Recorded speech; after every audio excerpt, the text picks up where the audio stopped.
제 어머니께서 이야기해 주신 한 게으른 농부 이야기입니다.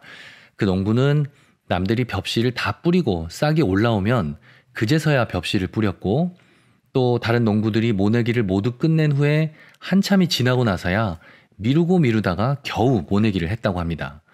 그러니 항상 수확이 변변치 못했다고 합니다.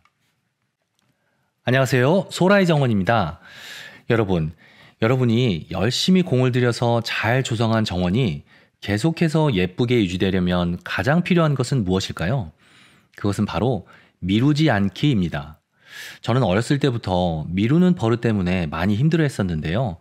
정원을 가꾸면서 그런 습관이 많이 고쳐졌습니다. 정원에서는 뭔가를 미뤄서 때를 놓치면 아주 큰 낭패를 보기 때문입니다. 그러나 아직도 미루는 습관이 남아있어서 일을 망칠 때가 있습니다. 오늘 영상에서는 미루다가 일을 망친 제 실패담을 몇 가지 말씀드릴 텐데요. 정원에서 일을 미루면 저렇게 되는구나 하는 경각심을 갖게 되실 겁니다. 더불어서 일을 망치지 않게 지금부터 5월 중순까지 미리미리 준비해야 할 것들도 알려드릴 테니까요. 영상 끝까지 시청해주세요. 보고 계시는 건 알리움인데요. 작년 12월에 심었습니다. 지금 이렇게 잘 자랐고 5월 중순이 지나면 예쁜 꽃을 피울 겁니다. 작년에 이런 모습으로 꽃이 펴서 너무 예뻤는데요. 올해도 기대가 됩니다. 반면 튤립은 이렇습니다. 꽃이 피지 못한 구근들이 많습니다.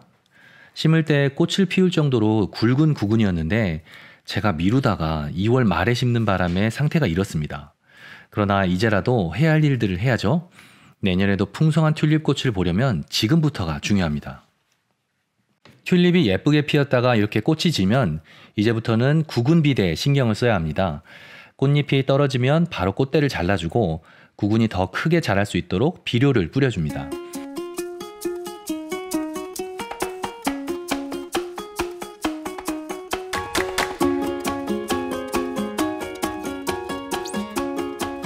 그리고 시간이 지나 잎이 노랗게 시들면 그때 구근을 캐내면 됩니다. 잎이 시들지 않은 튤립을 캐면 구근이 이렇게 빈약합니다. 이런 구근은 꽃을 피우지 못합니다. 그래서 꽃을 피울 정도의 크기로 자랄 시간이 필요한데요. 구근은 비료를 빨아들이고 푸른 잎은 광합성을 할 시간이 필요한 겁니다. 잎이 시들어서 캐낸 구근은 살짝 말려주고 양파망에 넣어서 그늘이 지는 서늘한 곳에 보관하면 됩니다. 그리고 늦가을에 다시 심어주면 내년에도 예쁜 꽃을 볼 수 있습니다. 저는 작년 가을부터 유튜브를 하려고 준비했습니다. 새로운 분야에 도전하다 보니 여러 가지 배워야 할 것들이 많았고 준비하는 데 시간과 에너지가 많이 들어갔습니다. 그러다 보니 정원 일에 소홀해졌는데요. 제가 작년 가을 씨앗 파종을 거의 하지 못했습니다. 바쁘다는 핑계로 계속 미루다가 그만 적정 시기를 놓쳤습니다.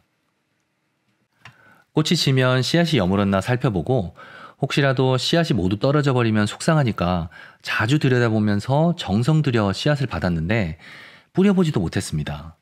그래서 올봄 제 정원에는 좋아하는 꽃들 여럿을 심지 못했습니다. 그래도 꼭 심었으면 하는 식물은 많은 돈을 들여 새로 사왔습니다.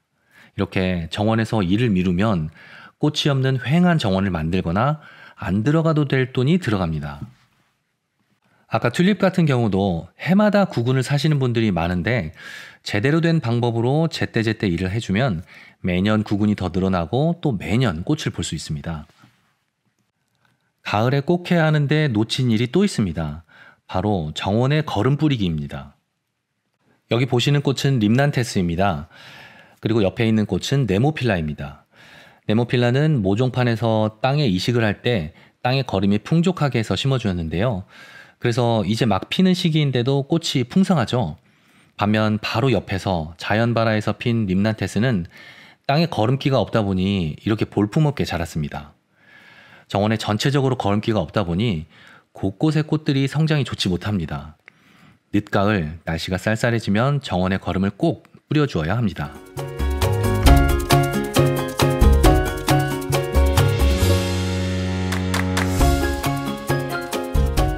올해 들어서는 정신을 차려서 일을 미루지 않으려고 노력하고 있습니다.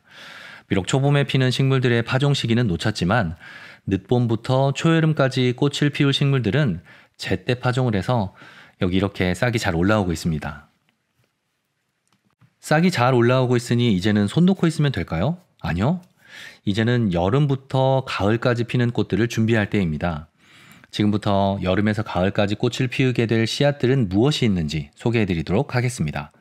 다음 씨앗들은 웬만하면 5월 중순까지, 늦어도 5월 말까지는 파종하셔야 합니다.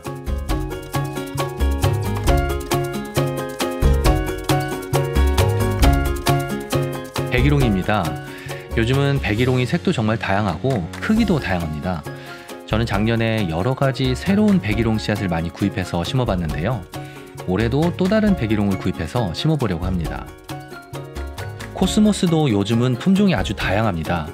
흔히 보는 익숙한 코스모스와는 다르게 색도 다양하고 겹으로 피는 종류도 많습니다. 예쁜 품종들이 많이 있으니까 코스모스도 꼭 심어보시기를 추천드립니다. 다양한 색하면 해바라기 역시 마찬가지입니다. 해바라기 하면 그냥 노란색만 떠올리는데 해바라기도 이렇게 많은 색이 있습니다. 폭죽덩굴은 아마 잘 못 들어보셨을 텐데요. 색이 너무 예뻐서 심어놓은 꽃입니다. 이름처럼 폭죽이 터지는 것 같은 모습을 하고 있습니다. 노인장 때는 키가 1.5m에서 크게는 2m까지 자라는 1년생 화초입니다. 다 자라면 나무처럼 커지는데요. 꽃이 적은 여름 정원을 풍성하게 채워줍니다. 천일홍은 너무 흔해서 매력을 못 느끼다가 빨간색 천일홍을 보고 너무 예뻐서 집에 심었었는데요. 천일홍도 다양한 색이 있으니까 본인이 좋아하는 색을 골라서 한번 심어보시기를 바랍니다. 왕관을 닮아서 금관화라고도 불리는 실키 포뮬라입니다. 그리고 파스텔 톤의 핑크색이 아름다운 여우꼬리 맨드라미도 추천드립니다. 마지막으로 이번에 처음으로 심어보려고 하는 로빈슨 국화입니다. 소개해드린 씨앗들을 꼭 파종하시길 바랍니다. 여러분은 저처럼 미루다가 꽃이 없어서 휑한 정원을 만들거나 모종을 사느라 많은 돈을 쓰는 일이 없길 바랍니다. 정원의 꽃들은 5월에서 6월 중순까지 절정을 이루다가 6월 말 장마가 오는 시기부터 줄어들기 시작합니다. 이 시기 정원에는 푸릇푸릇한 줄기와 잎사귀만 있고 꽃이 적어서 많이 아쉬운 시기인데요. 아직 이때를 대비하지 못하신 분들에게 제가 조그마한 도움을 드리려고 합니다. 꽃을 준비했습니다. 꽃이 없을 이 시기에 정원을 화려하게 채워주는 루드베키아입니다. 루드베키아는 6월부터 9월까지 꽃을 피우는데요. 제가 준비한 루드베키아는 사진에서 보시는 것처럼 겹으로 되어 있거나 또 여러 가지 색상이 있습니다. 보내드릴 루드베키아의 현재 모습은 이렇습니다. 제가 가지고 있는 것들이라서 아주 저렴하게 드리려고 합니다. 관심이 있으신 분들은 영상 아래 고정 댓글을 클릭하셔서 확인하시면 됩니다. 일을 자꾸 미루면 인생이 피곤해집니다. 그러나 일을 제때제때 혹은 미리미리 해놓으면 삶이 풍성해지고 모든 일이 술술 풀립니다. 오늘 영상이 여러분들에게 많은 도움이 되었길 바랍니다.